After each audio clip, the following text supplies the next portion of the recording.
to start with just a little bit of a disclaimer. If we were designing this room for this event, we would not be on a stage. It would be a great big round circle. So imagine that that's what it is. It is going to be a different kind of South by conversation. And you know, the word town hall in the title is not an accident. I was going to say something about no speechifying at the microphone, and then I was like, well, screw that. Of course there's going to be speechifying. We want speechifying. Think of it like a school board meeting or a local community board meeting.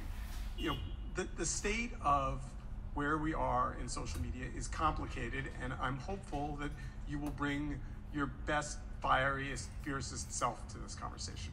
With that, we have four amazing people on the stage. They are not here to be experts. They're not going to vote on your idea. We're not like an Olympics jury, but we asked them to also share their personal stories about things that went well and didn't go well. So we're going to get to that in just a second, but I wanted to just start by setting a little bit of a stage. So 2008 was an important year, and when we talk about 15 years, it's worth remembering how we got here. The headline from Wired magazine was 2008 is the year the audience keynoted. And probably most of you were not here, don't remember it, but it was a legendary year. And it was a legendary year because Mark Zuckerberg and Sarah Lacy had an onstage keynote conversation in which the audience essentially took over Twitter and just took the whole thing apart. What I learned last night when you read the Wired magazine article is that it was planned. And it really was the exhibition of the democratization of media. And you know, if you watch the interview objectively, it was fine. Like I mean, I know Sarah a long time. Mark was Mark. There's nothing in it sitting here today that would surprise you, but it was a bit of a meltdown. So after that, Wired magazine interviewed Hugh, and this is what he said. He said, certainly to come to that kind of a climax with the Zuckerberg thing, which wasn't what we wished it would have turned out a little differently. However, taken as an experiment, this is the new digital stuff and how it works, and it's pretty fascinating. I love that quote because it is exactly what it was. It was like, we kind of unleashed this thing. Nobody strategized it. Nobody said, we're gonna let this, you know, social media thing out into the wild, and this is the place where it happened. So this is what we're gonna do, and with that, I'm going to let each of our panelists introduce themselves, and then I'm gonna ask them each a question. Natasha. Hi everyone, thanks for coming. My name is Natasha Tiku. I'm the tech culture reporter for The Washington Post, and I've been covering tech for, let's say, 15 years. Hi, my name is Brittany Kaiser, and I'm a data rights activist. Some might know me as the Cambridge Analytica whistleblower. And over the past 5 years, I've spent most of my time writing digital asset legislation, doing global lobbying on data protection and privacy, and I founded the Own Your Data Foundation, where we teach digital literacy. And I'm Josh Williams. Like Hugh said, I've now launched Gowalla here twice at South by Southwest, and I'm a fifth-generation Texan who's stuck in California. It's just a pleasure to be back. Okay. Welcome, panel. So to start it off, I thought it would be fun to ask each person to tell a story, brief story, about something that happened to them that relates to social media that was wonderful and positive. And I will begin and tell a story. It was midway through, we didn't know that COVID had a beginning, middle, and end. It was year 2, and at that time in New York, we thought it might be forever. And we decided, my wife and I, that what we needed to do was adopt a puppy. Turns out this was not a unique thing. There was a run on puppies during COVID. And I went on Instagram, which I was not a regular user of, and stumbled into this thing, a user called Social Teas, and they just had this extraordinary collection of puppies. And one of them, who I saw on social media, just literally swept us off our feet. I don't think we've been out of the apartment in 6 months. And we reached out, we filled out all the paperwork, we adopted this puppy, sight unseen, and we got in an Uber all masked up and gloves and all kinds of layers of stuff. and we went and rescued this amazing puppy. So this is Duke, and Duke is our COVID puppy, and he's our social media puppy. And the people at Social Tees are fantastic, and they told us that he was a Chihuahua Beagle mix, which turned out to be completely untrue. Little secret, they have no idea what the mix is. But he actually won an award. He actually went to puppy training in Central Park outdoors. And that, you know, I thought of a lot of good things social media has done for me, but Duke is far and away my favorite. So with that, Natasha, tell a good social media story. Well, I don't have one particular story, but as a journalist, I basically live on social media and owe my career to it and a lot of the entertainment to it. It's actually exactly what you were describing with the Twitter takedown of Mark Zuckerberg's interview. Like, I live for that stuff. Just when you can plug yourself into the fire hose and you feel like you are on the same wavelength as all these people, really doesn't matter where they are, and you're reacting to an event at the same time. I mean, there's just nothing else like that. It just feels like, I guess, the internet sense of community, but faster. Yeah. I love it. Put me in that state all the time. So Brittany, I think we know the terrible story. A lot of people do, yes. Is there a wonderful story?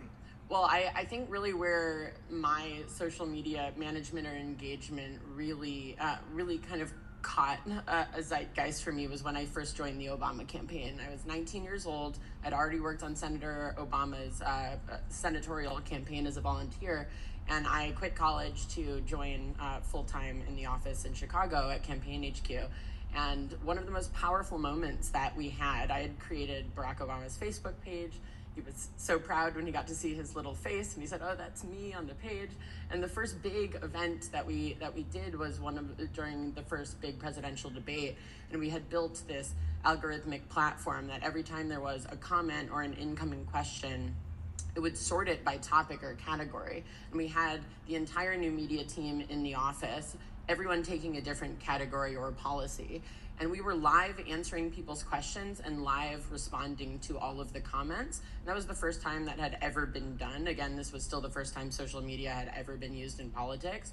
We ended up getting millions of people to engage with us and being able to answer tens of thousands of questions live. It was incredible, and to be able to see that amount of growing engagement, and for us to be able to actually live answer people's questions when normally ever before you had only been able to interact with a television, yelling at it or being excited at it, whatever you wanted to feel, but there was nothing coming back at you. That I really thought that Facebook and social media in general is going to be one of the most powerful tools for positive political change. Found out a little differently a few years later, but that's a story for another time. It's a great story. Josh? So I think social media has impacted my life positively in a lot of ways, and a few things quickly came to mind, but then one particular stuck out. In 2014, over Thanksgiving, my father, who was receiving treatment for cancer at that time, his medication went off balance. And I remember I was with my wife's family, and I received a text from my dad. He was not well. He was a little out of sorts, and he said, "I'm scared. I'm leaving home." And that was the last. I got a disturbing photo, and he was gone. And about an hour later, I received a phone call from my stepmom. "Your dad has left. We don't know where he is." And we found video footage of him from the gas station, of him throwing his phone out the window because. I worked in location-based social media. He knew Josh will, find me, and he ditched his phone. We didn't know where Dad was, and I ended up hitting Twitter, and I said, "Hey, my dad, this is Dallas." I said, "My dad's left home. All we know is he's in a truck. He's wearing his bathrobe, and he's driving north on whatever." And of course, it picked up steam, and the folks at Twitter found it, and they dumped a bunch of ad credit onto my account and said, "Hey, boost this tweet, boost it out." And it steamrolled. Next thing you know, again, it's like been viewed, hundreds of thousands of times. And the next day, we received there was a tweet. It's like I see a guy matches this description, has the backpack outside of a Walmart in Branson, Missouri. And this checked a few boxes off, and because of the help of Twitter, we were able to locate my dad. And it was just this unbelievable, again, the support of a community to come together and actually find a missing person in this case, just floored me, and I'll always be thankful for that. So when you moderate a panel like this, none of this was prepared in advance, and then you hope that people tell stories like that, because and by the way, I assume some of you have amazing, wonderful social media, change your life, meet your partner. It is a magical thing. And the reason I wanted to start there is because there's going to be plenty of stuff that we think needs to get fixed. Features that are missing, things that are broken, and we'll talk about those too. By the way, I should tell you, it's bright up here, so I'm going to have a little trouble seeing the mic. Where is the... Okay, there it is. Okay, good. Thank you. So feel free to jump up as quick. Here would be the home run of this hour. If somebody says something, I have an idea, or I'm building a company, or I've got a startup, or I feel like, and somebody else says, hey, that aligns with something I know how to do, and we make little marriages in this room and we get some things done, that would be great. And and the reason I'm continuing to say these things is because at most of these kinds of things, the people that come up and pitch their business at the last 5 minutes of time, but here we want you to do that. So as quickly as you want to join the conversation, the mic is there and we'll call on you. Now I want to get to the second half of my question. Tell me something spectacularly terrible. And I will go first. It's a little one. And some of you will think this is wildly naive, but I was involved in some argument on Twitter, this was 2 or 3 years ago, and somebody said something about me that was kind of mean, not so wildly mean that it injured me, and they put my name in brackets. And some of you know what that means, and some of you don't, but I didn't. They put my name in 3 brackets, and that means Jewish. I found out later. And it was as seething and like I didn't know that I was being labeled, and it was clearly meant to be anti-Semitic, and I'd never been called out in that way on stage or in a tweet, and to this day it makes me tremble when I think of it. So doesn't have to be as bad as that. Well, as a non-white woman on the internet, every day is fun. Every day is a new adventure. I would say, all of the positives can also be amplified in the opposite direction, back at you, especially if you make certain contingents of the internet mad. I would say probably my worst one was getting... it was a holiday, and a lot of capital T tech men were extremely mad at me. And I just spent it on the couch trying to figure out why it was happening all at once. The same kind of deluge, like when your phone you just wish you could throw it in the ocean. And I got a call the next day, and they was a source who explained to me that, this billionaire venture capitalist, he just has his firm, go after people. And so that was all orchestrated against you. And that's why it felt like, and I don't know if that's true, but it made me feel better because it was horrible. Well, some of you might know part of this story, but about a month after Donald Trump got elected president, there were 2 different groups of people in Cambridge Analytica that had either worked for the Trump campaign or for the Trump Super PAC, also known as Make America #1 or Defeat Crooked Hillary. And when the Super PAC came up to give their presentation to the rest of us that hadn't worked on these campaigns, they showed the moment where they decided that instead of this being a pro-Trump Super PAC, that it would just be an anti-Hillary Super PAC. And that was when they started doing testing of negative and inflammatory content that was specifically designed to make people angry, stuff that was designed specifically to be targeted at people who were neurotic, fear-based messaging, that it was at least 30 to 40% more effective than anything else that they were sending out. Higher engagement, more sharing, more signing up, more donations. And so they went 100% negative and started showing us the content that they pivoted to because of the data that this was showing and how incredibly effective negative messaging is on social media. I recorded it and later used it in whistleblowing evidence.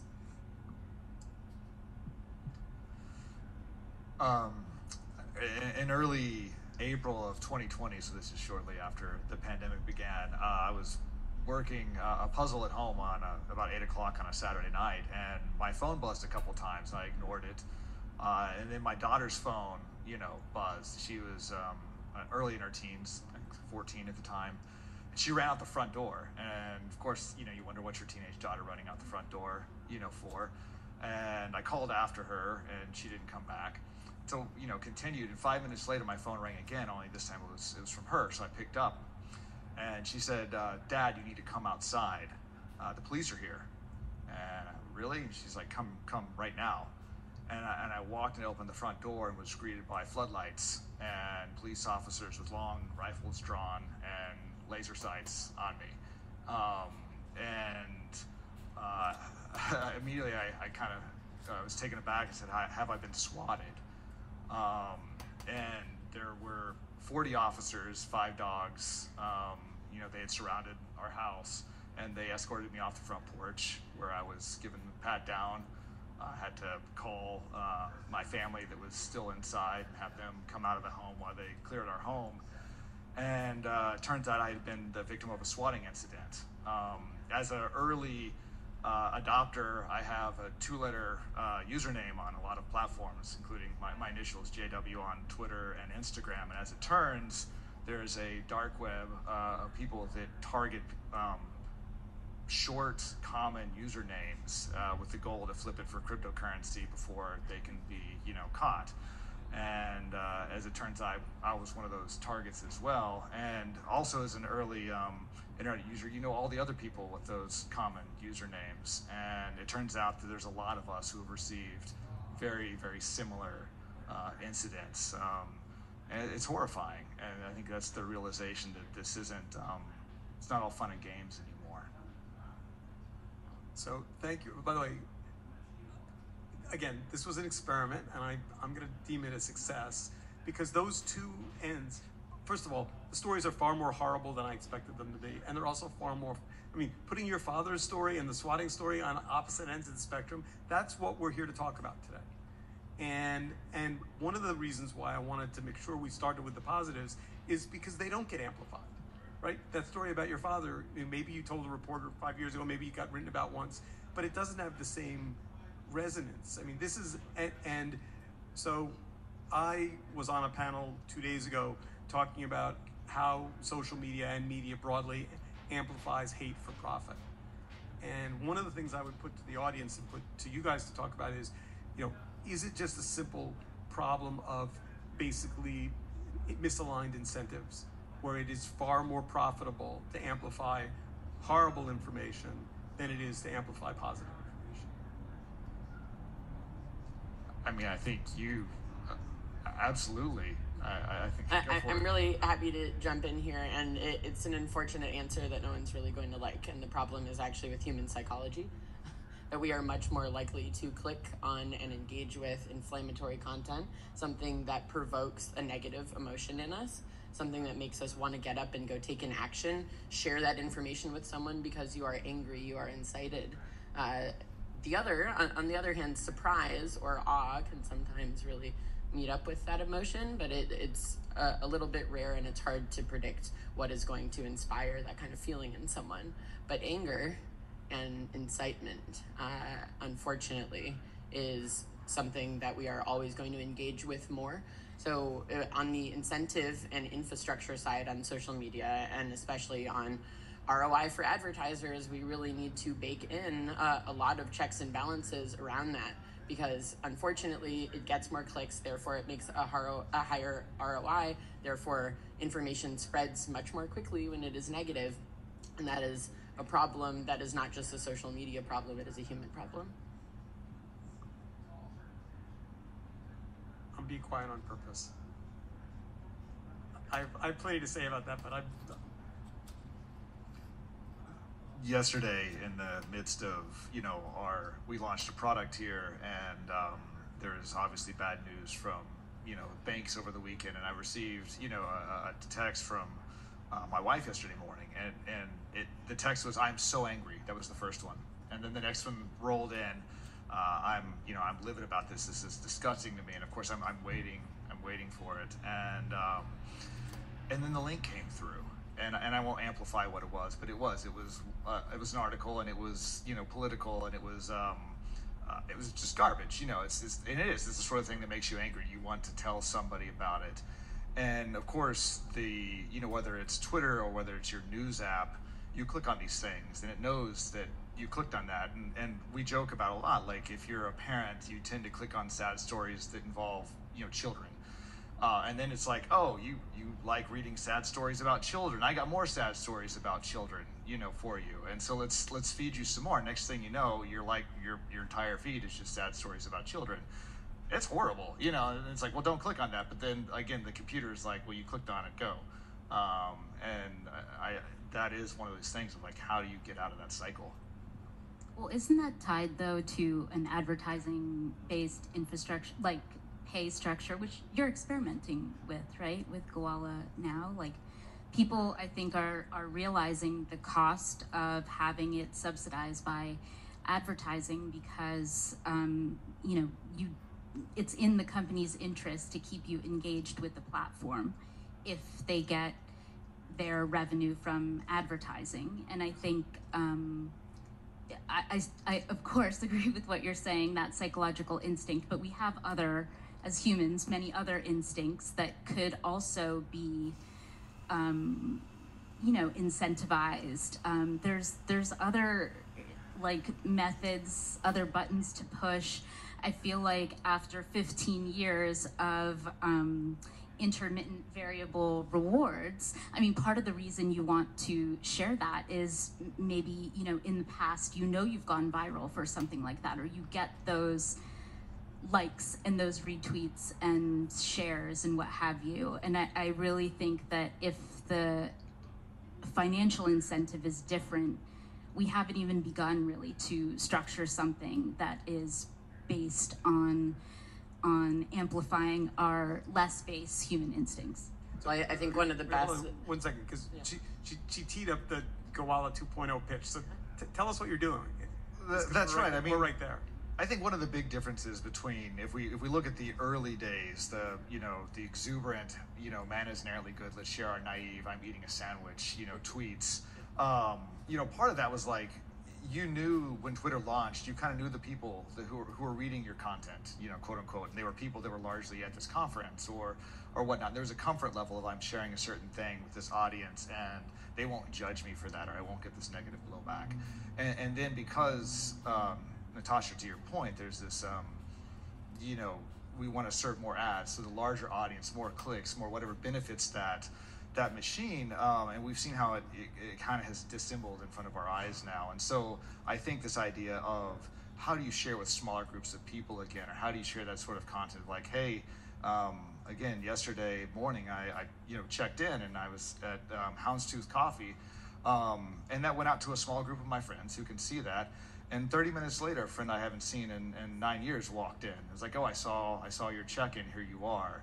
And, that's the sort of thing, like, how do you get back to that, of getting that loop of simple, choice content?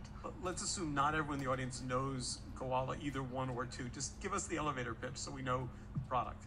So the elevator pitch is, it's a social network for you and your close friends that keeps you connected. And so I can right now open up and I can say, hey, I'm at the Austin Convention Center, and it shares that with friends that I've, it's like Find My Friends with a messenger. And we've gamified it a little bit. We make it fun. We amplify the places, because I love this idea that you can discover, more of the world through the eyes of your friends. So it's not just, here's a face on a map, but more, let me associate you with, again, the coffee that you like, or the movie that you went to, or the concert you saw, New Order last night. And I think those are the sorts of stories that to your point of how do you amplify that, of like, oh, I love that band, or, you know, I've been to that place, and if you can get a loop or feedback around that that's different than, hey, I read this sad news story, there's something interesting there.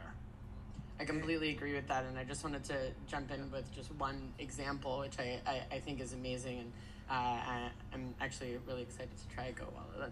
I remember in the beginning of Facebook when you could share where you were at with friends. I never really share where I'm at with an entire audience anymore until after I've already left.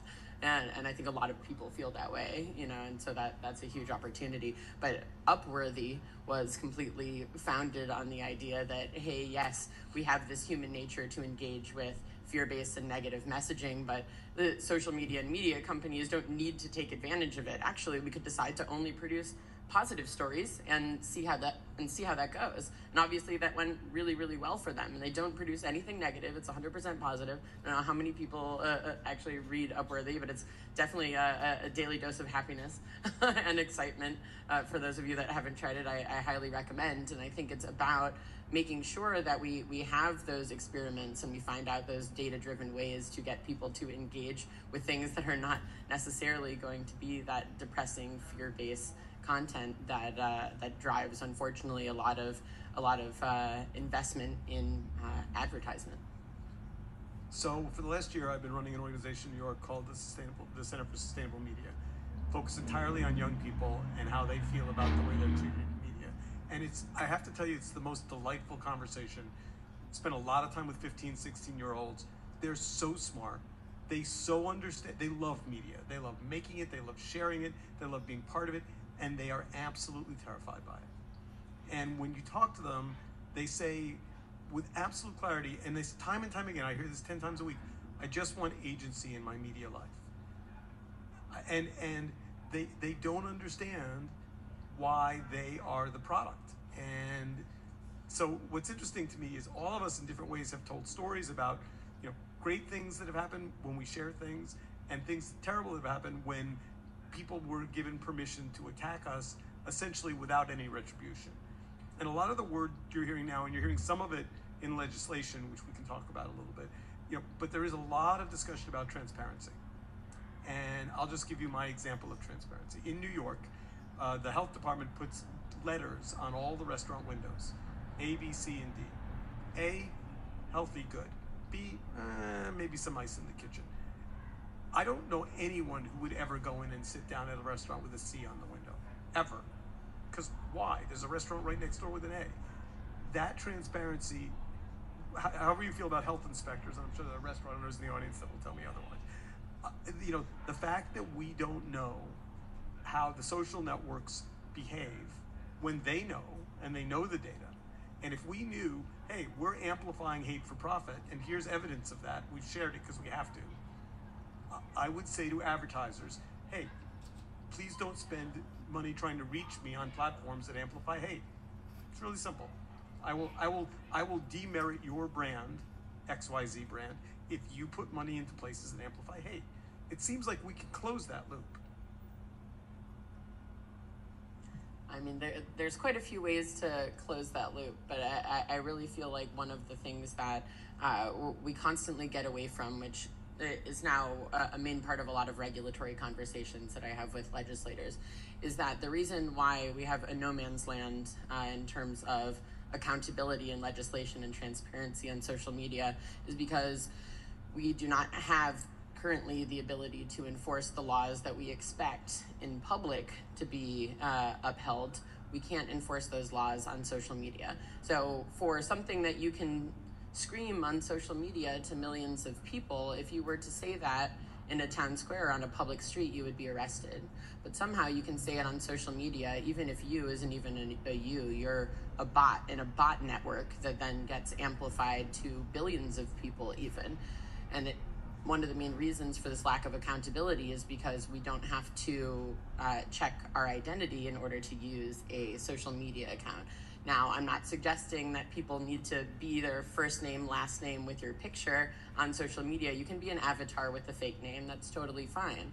But as we move into Web3 and you can actually have a digital identity where you have been identity checked and you can log in with that into social media, it means someone does know who you are. So when you decide to engage in incitement of hatred or violence or suppressing someone's vote, slander or libel. You can't just be a new fake account that was created by a bot network that is allowed to do that. No, it has to be a human being, and that human being can be held accountable for breaking the laws, just like we do in our daily lives. So we need to be able to expect that our civil rights, that our human rights can be respected when we are leading our digital lives. And that is really the biggest gap that we have right now. We do have many ways to close it. Still think we're many years off because it's so hard to get federal legislation through Congress right now. But there are so many people working on it. And I think in the next couple of years, we will start to see hopefully more of a civil society as opposed to a complete Wild West on our social media landscape. Question for the audience. Anyone raise your hand if you're experimenting with any of the new Twitter alternative platforms? Anyone? Somebody here? It's hard to see.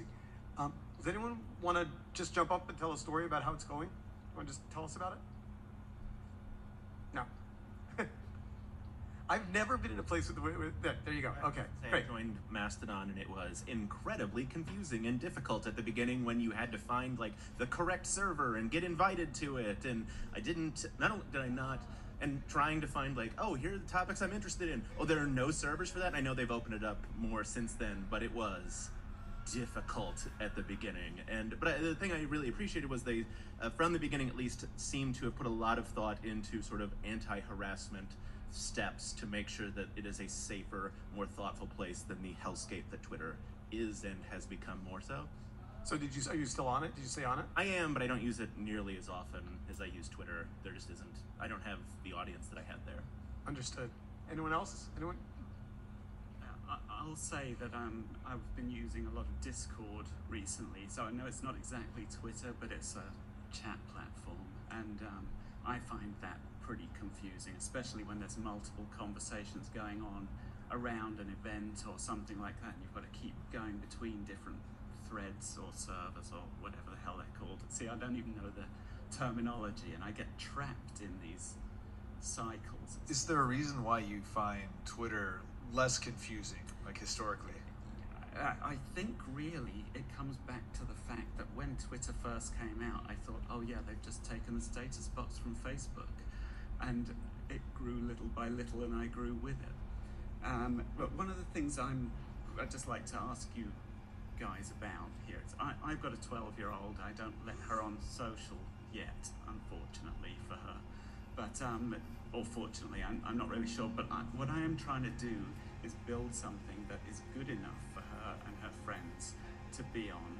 And I think that's one of the problems with virtuous, like tech for good, is often it's not as sexy as, you know, the adult version, which is what the kids want. Where do you stand on the fact that tech for good is usually the lame-ass version of good tech, bad tech? By the way, it's a great question, and here's the only thing I will say that to be supportive. If you put a room together of 50 parents of kids your age and asked how many of them are struggling with it, you would get a 100% answer. I mean, it is many of the parents of the 15-year-olds I talk to they literally, what they'll say is, I go to bed at night terrified and I wake up in the morning terrified. So that's you're not alone in that. Yeah. And that will last for another year or two, and then at some point it won't. Advice for parents struggling with tech? Boy, that's a difficult one. We've had to go through that, with a couple teenage daughters now, and my advice is pump the brakes as long as you can, and it becomes hard because you're swimming a little bit upstream because all their friends, have Snapchat or TikTok. I think TikTok's kind of a disaster. And I don't mean that from we could talk about the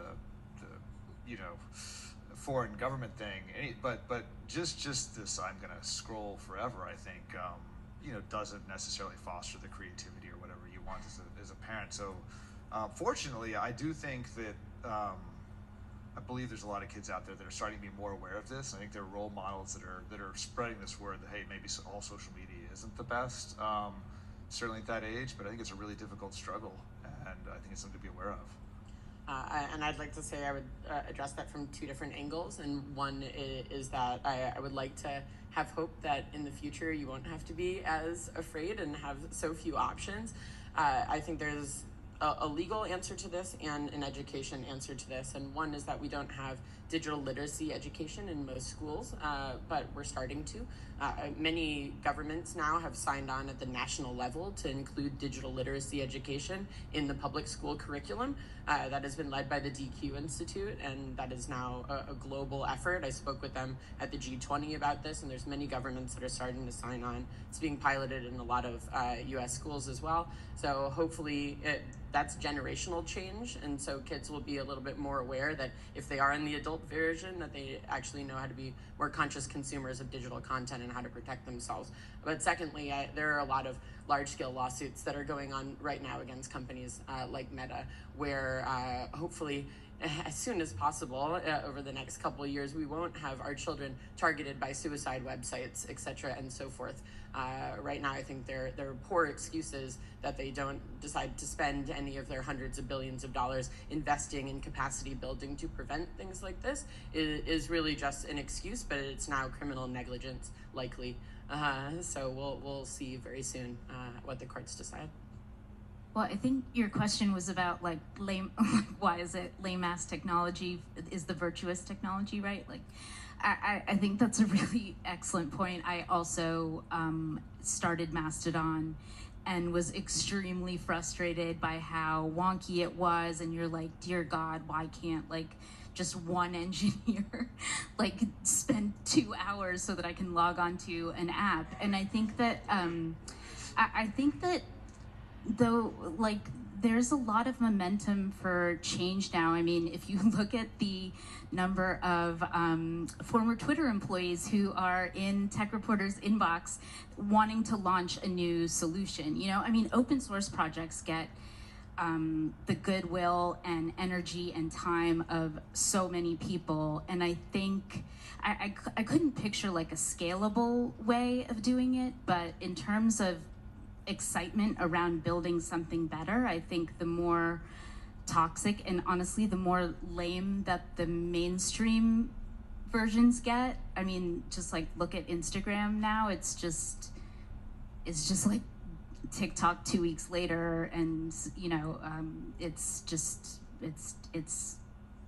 not fun. So I think that incentivizes people to build new things. The problem has always been, you know, you were saying like you don't have the same audience. It's just really hard to compete with the scale and the social graph that these massive companies own. But I feel like there's more incentive than ever for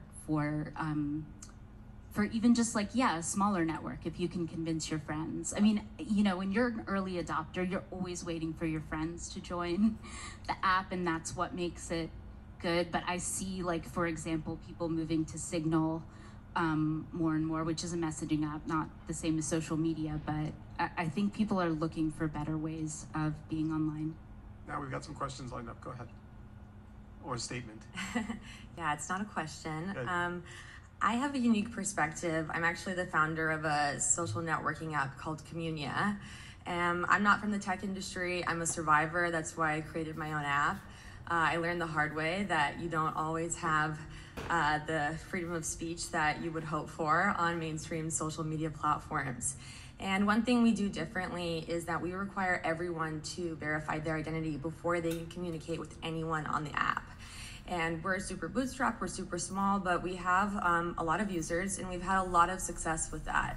We've also recently monetized through unique added value features. That's also going well. So I just wanted to say that, you know, you can be more creative in how you make money. And we've had serious traction, so there is hope. And there are a lot of other up-and-coming social media startups, like Landing Space in particular, I'd shout out, that are doing things differently. So, yeah, thanks. Spell the name. COMMUNIA. Dot. Just Communia. It's on the App Store, Apple and Android. Very cool. Thank you. Our Communia at socials. Thanks. Bye. Excellent. Just a tail on that, and to affirm, I think one of the exciting things we have seen now is because the totality of the users of social media and smartphones now is so much larger, niches have become larger too. And if you remember 10 years ago, getting somebody to spend 99 cents for an app was really, really difficult. And now people are much more inclined to, I will spend $6.99 or $7.99 for a streaming service or for something that brings me value. And so I do think there is hope for alternative business models where people in smaller communities are willing to spend, you know, X, Y a month in order to support something that they believe in. And so to that point, I think that there is encouraging signs to see different business models emerge here. Go ahead. Hey, so each of your intro, the bad side of social media, like really resonated with me. I have the word gold in my last name, so the three brackets, the echoes really resonate. My wife is a journalist at a major paper, so I know what you're going through. I found a Russian intelligence operation that was imitating my former employer back in 2017. So I know exactly the kind of content that real organizations had to compete with, which just didn't stand up. And last month I was swatted. So I'm a veteran. I am the founder of Task Force Butler Institute, and we are an organization that trains veterans in OSINT, open source intelligence, to hunt Nazis online. So, thank you. So, and which is why I got swatted. I mean, yeah, I get it. So, so one of the things that's been most frustrating to me, and I used to be, I wrote the book on, like, literally on foreign entities that target troops, veterans, and our families with everything from propaganda to romance scams to extremist narratives. Facebook went and took that 200-page report that cost a nonprofit $250,000 to develop, said thank you, and made all of the evidence disappear. Now today, as I'm hunting neo-Nazis, I'm strictly focused on domestic threats. When someone reports an account that maybe I've been monitoring and trying to figure out who's behind it, the evidence just disappears. So what can be done to make sure that these companies are preserving evidence? Is this like a legislative thing, or do we even want them to preserve? Like, question for you, do we want them to preserve that evidence? Because when I find something where, you know, maybe I'm right around the corner from identifying a real world dangerous neo-Nazi, to have the trail go cold just sucks. That's the entire point of a lot of the Web3 and distributed ledger blockchain-based startups in the social media space, which is that you can't delete data that has been created. You can hide it or make it unsearchable, but say law enforcement went to the social media company, they would have that data. It would be encrypted on the blockchain. There wouldn't be a way to say that it didn't exist. So I think any forensic analysis of a blockchain-based database is made specifically for these purposes, so that when criminal activity is conducted through social media, that the evidence can never be deleted. And so I think that is a huge step forward for social media and for making a more civil space in our digital lives. We're not there yet. A lot of social media are still based on Web 2 technology, and just like a lot of the biggest social media companies out there, they often delete data, and that's a huge problem and has made a lot of government investigations very difficult. Have you been able to get any communication with Facebook at all? Yeah, and it's a one-way street. I mean, same thing as like talking to the FBI. I'll give them, you know, troves of evidence, and accounts disappear, and that's all I get out of them. Yeah, I mean, I think they've gotten, and not Facebook in particular, but the companies have changed policies in a way that's made it so much more frustrating for researchers, even though researchers have given them like a protocol that would work to remove the content and yet keep the evidence. So I guess what I've seen is just people figuring out how to store that themselves, which, you know, depending on what type of content you're storing, it, you know, puts you in some legal liable issues, right? But you're not alone. Like I do hear this from researchers all the time, and I think the companies know that, and they just are choosing to go a route that's easier for them. So there's also legislation. So the only thing that there's bipartisan support for in Washington right now, the only thing that I can find, is both the Democrats and the Republicans seem to agree that there needs to be some big tech controls put in place. Now, they agree for totally different, they don't agree with each other.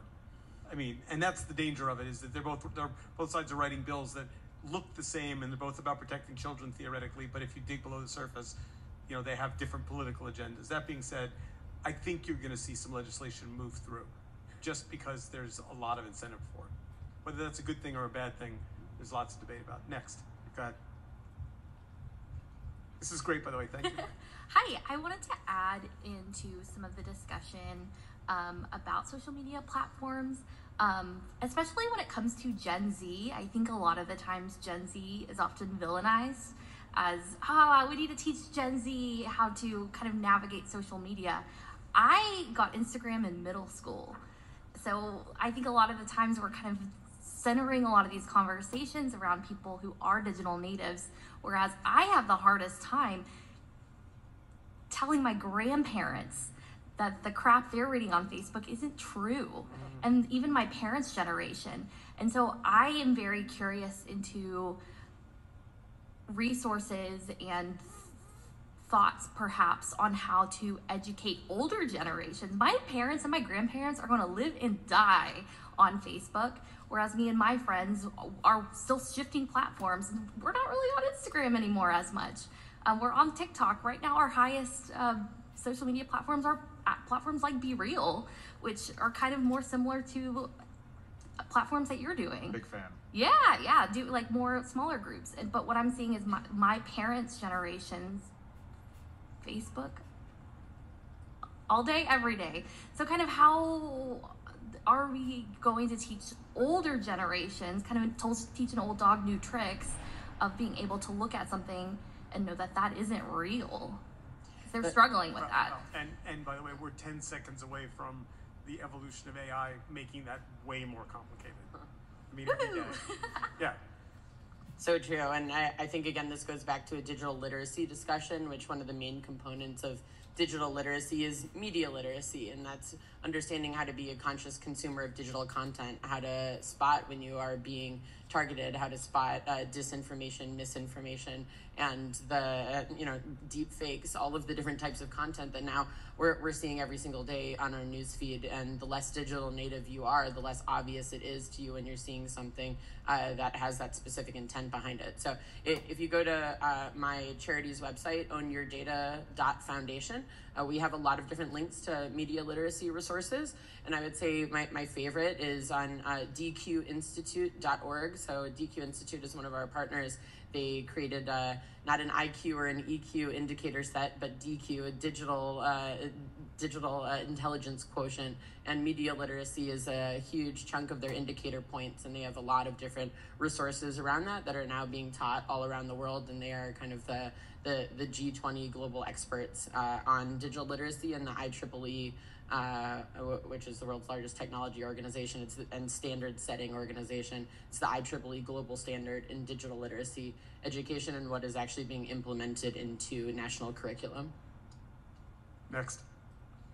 Hi, I am very nervous but feel called to share. I live in San Francisco. I work in tech. I was at South by last year and I got COVID. It really affected my attention span, my energy, etc. I had long COVID, and all I could really accomplish was laying in bed and watching TikTok videos for hours on end. I didn't know how long I would quit going into it, but I did quit social media. It's now been a year. It changed my life. I didn't have an issue with the FOMO or the likes or any of that. It was more so just the attention span, I think, the ability to, I have a bad thought, let me go to social media and forget about it. I ended up reading Digital Minimalism and found out that I had kind of created my own digital manifesto, which is I no longer use apps that take advantage of my brain chemistry. It changed the way I look at the world. It changed the way I look at my body. I'm never gonna go back. I was able to go off all of my anxiety and depression medication. And yeah, this is myself. I take 2, so called to share that with you all. Thank you. Congratulations and well done. You're stronger than I am. And if anyone wants to know how to weed out apps and features in apps that take advantage of your brain chemistry, I think my friend Tristan Harris's organization, the Center for Humane Technology, has the best resources for that. It's humanetech.org, and go to humanetech.org/what-to-do.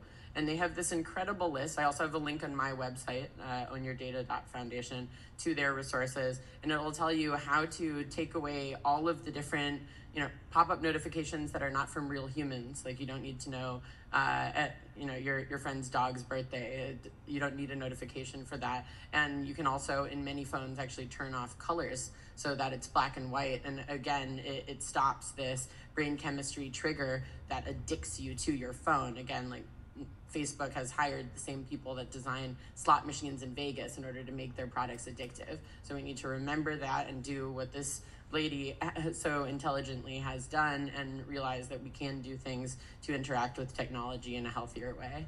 We have time for just one more question, and I have a final question for the panel. Thank you.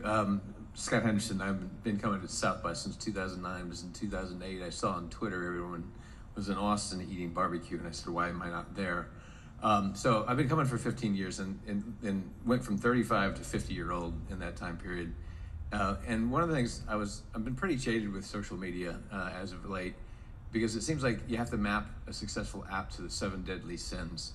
And what I'm hearing here is hopeful. One is niches are getting bigger, and so you can build without having to take the old ways. And so I guess the question for you as a panel is more noble ways that aren't, better ways. I mean, more informed ways that we can go about building social media apps that aren't going to be taken advantage by. Because it seems like we start with this idealism of utopia, and then human nature shows up again, right? So if we just know that we are wired this way, people are going to take advantage of these wires. Is it really in the niches that we can go? Because I now run a venture studio, and there's a company called shemate.club, helping female athletes in high school connect to female athletes in college to get role models, because they don't get role models on Instagram and Facebook and TikTok. What other noble paths could we go that are realistic noble paths? What you guys don't know is we arranged this, he and I. That was exactly the question I was going to ask you to wrap up. So that's perfect. Thank you. Tell us one thing, either a URL or a site or a person, one thing that people can write down and take away that you think will help them have more control or more autonomy in their digital lives, or share with their family. One thing. And by the way, you can pitch your own product, that's fine. Let's see. I'll pitch something. I know there are a number of apps out there. One was an app called Freedom. There are probably other ones that have come around since then that basically allow you to, or even focus mode on your phone. I found it's like, how do you just say, hey, I want these apps to shut off, and their apps will help you do it, or you can manually set it up yourself. But I do think, if you are looking to just, again, kind of break that cycle of, hey, how do I, open Twitter every time, I have a spare moment, putting yourself into that focus mode is a great way to throttle it. And then again, I think looking for, again, if I am going to shill Koala or Be Real or some of these other networks that are focused and allow you to connect with groups of friends that you really know, and this kind of goes back to our discussion about identity. I think that's where I am excited to see creativity is in products like that encourage you to connect with real people that you have real relationship with. I'm downloading Koala when we get off the stage. Brittany. I think you're exactly right. It's really screen time management in order to improve your mental and physical health with this addiction that we all have to technology. And whether you want to call it an addiction or a necessity, we all lead digital lives. So the more that we can free up our mental space for things that help us actually achieve our life goals, the better. So on the screen time management side, definitely go into every unnecessary app and turn off all notifications if possible, or at least all notifications where it's not a direct call or message from a human being that you care about. It's so incredibly important. And if for some reason you have still buzzing or noise that actually comes out of social media notifications, turn that off. I've had my phone on silent for almost 13 years, and I'm telling you, my mental health has vastly improved from back then. So the more that you can take away things that are unnecessary, you know, if it's not your best friends or your family or your work colleagues, you should not be hearing or seeing notifications from these things. You can decide to set aside, you know, an hour or so a day where you're going to go and you're going to check your private messages. You're going to go and you're going to look at your news feed, but don't make that a constant thing. Set aside time specifically for that, and then so much more time opens up. You can't believe what you can accomplish when you really decide to minimize your social media engagement. Natasha? Well, I'm certainly not going to sit up here and talk about how to have a healthy relationship with social media, because I don't have one. But it has really been beneficial to me to understand what they call dark patterns. You know, the ways that these apps gamify and incentivize you to stay engaged, to stay on them. Like, just to repeat, you know, the earlier point where Brittany was talking about like certain human urges, they talk about like the way that these apps go for like the basest, like your lizard brain level human. You know, we have more sophisticated wants and desires than just sharing bad information, and it's very much tied to the financial structure and how these companies make money. And I think when you know that, has that kept me off Twitter? No, but like, but do I know what is happening to me, and does it stop me in certain instances? Has it made me disengage because I know what's going to happen when I tweet something, and I don't want to take the next 3 hours of my life kind of, you know, intermittently checking my phone. I think you should always know what's being used and deployed, what like strategies are being deployed on you, and there's lots of good information about these dark patterns. So I'll end with two things. When you talk to teenagers, because they're going to be the solution, the thing that we've come up with and that I'm proud of is that we believe that young people deserve digital dignity. And if you go to SustainableMedia.Center, we have a newsletter. We'd love to have you join. With that, my wife and I have talked about this. We've determined that Duke is too young. He doesn't have a social media account. He's not on Instagram. So I thought I would just end with Duke. This is the only time he's going to be on the internet, so snap your pictures now. Thank you, panel. Thank you, everybody. Thanks for being here. Thanks for sharing.